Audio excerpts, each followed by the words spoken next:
Next on the news, a one-of-a-kind scholar at St. Francis Prep. The senior was selected for the country's longest-running and most distinguished STEM competition. But the project he worked on is a lot more personal. How fast can you calculate a math equation in your head? Well, that's the problem kids across Brooklyn and Queens tried to solve on Tuesday night. The best in subtraction, division, and multiplication compete for the top title at the Diocesan Math Bee. I'm Katie Vasquez, and I'll have that story coming up. Plus, a chance to go to the Super Bowl and donate to a good cause. One Catholic Charities agency is raffling off tickets. We'll tell you how you can enter. I'm Christine Persichetti. Currents News starts right now.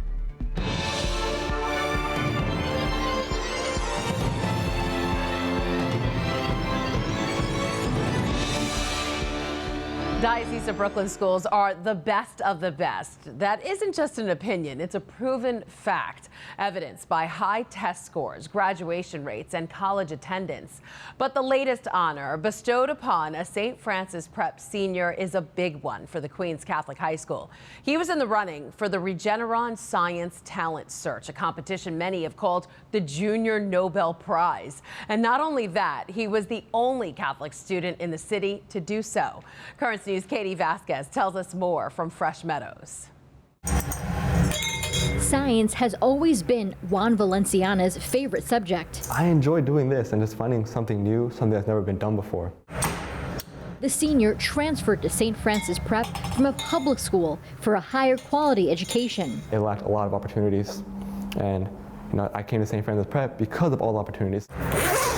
One of those opportunities included applying for the Regeneron Science Talent Search, the country's longest running and most distinguished STEM competition for high school seniors. Really known as the Junior Nobel Prize. The Queen's student picked Alzheimer's research for his project, spending more than a year studying data sets and submitting his findings. Amyloid beta is the hallmark for Alzheimer's disease, and that's one of the things that I looked into. He currently lives in El Paso. For him, this assignment wasn't random. To improve his condition.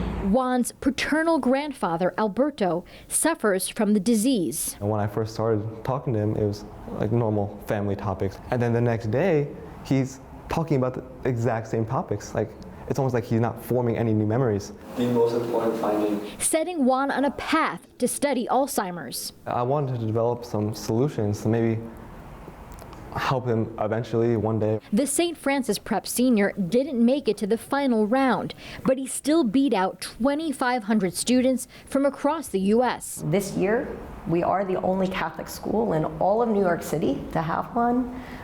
The only school in all of Queens, including public, to have one of these prestigious scholars. As shown in Figure 2. Now he wants to continue his research, hoping one day there will eventually be a cure.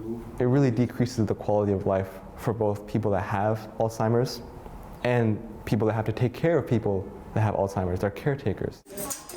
Juan will graduate this year. He hopes to study biomedical or mechanical engineering at his top choice school, Georgia Tech. In Fresh Meadows, Katie Vasquez, Currents News. Good luck to Juan. If you want to see more stories highlighting the amazing opportunities in a Catholic education, turn to this week's tablet. The paper continues its Catholic Schools Week coverage, looking at how schools across Brooklyn and Queens are getting their students to graduation. They're helping them succeed. Plus, read personal accounts like this one from a military family that found a community in a Bay Ridge Catholic academy. So don't forget to pick up the tablet at your local church this weekend. You can also support the tablet and Catholic journalism by becoming a member.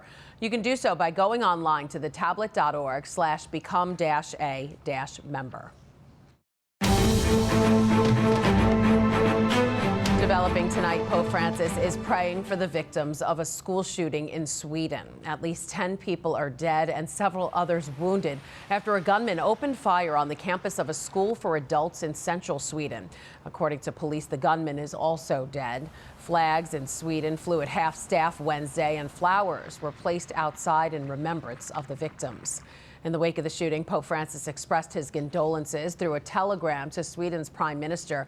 In the message, the pontiff offered his prayers for the repose of the souls of those who have died, as well as consolation of their grieving family and friends, and for the speedy recovery of the injured. Back in the United States, religious freedom was the focus of a conference on Wednesday. The International Religious Freedom Summit brought hundreds of people from different countries and faiths to Washington, D.C. to discuss how faith leaders and lawmakers can end religious persecution. Among the speakers was Vice President JD Vance, who highlighted the Trump administration's commitment to religious freedom and thanked those present for fighting for the right to practice their faith. I pray that together we will be able to better protect the dignity of all peoples, as well as the rights of all believers to practice their faith according to the dictates of their conscience. So thank you all for your work in preserving religious liberty. Thank you for safeguarding the rights of faith communities across the globe.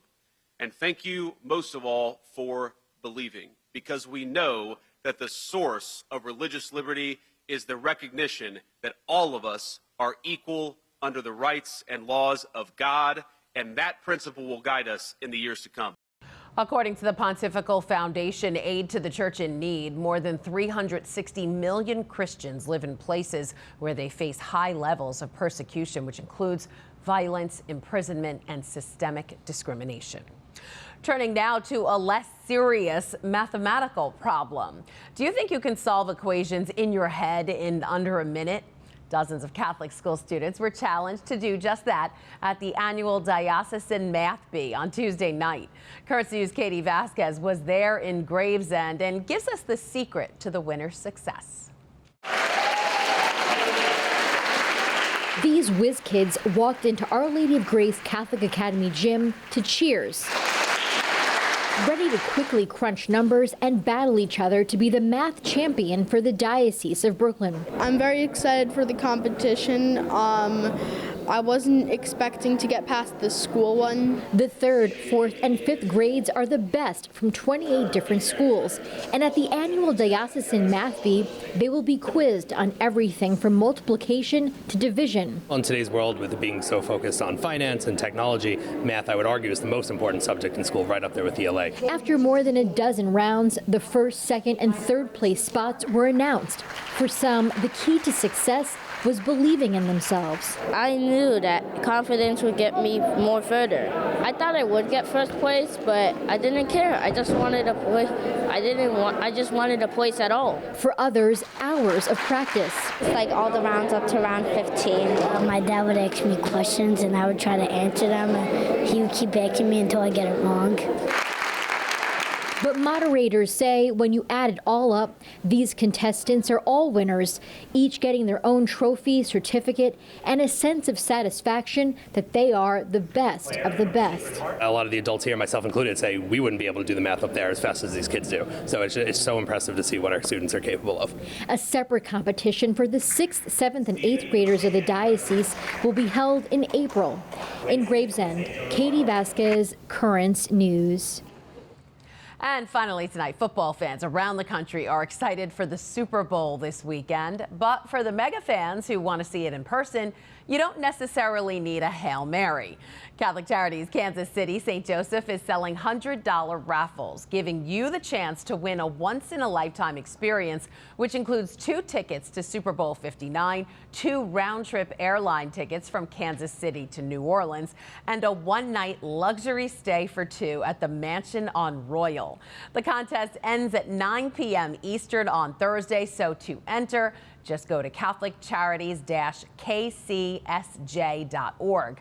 A link to the raffle will be right there on the homepage. Again, you have until February 6th, 9 p.m. Eastern to enter, so good luck. That is this Currents News update. I'm Christine Persichetti. Thank you for joining us, because we are putting your faith in the news. Hope to see you again next time.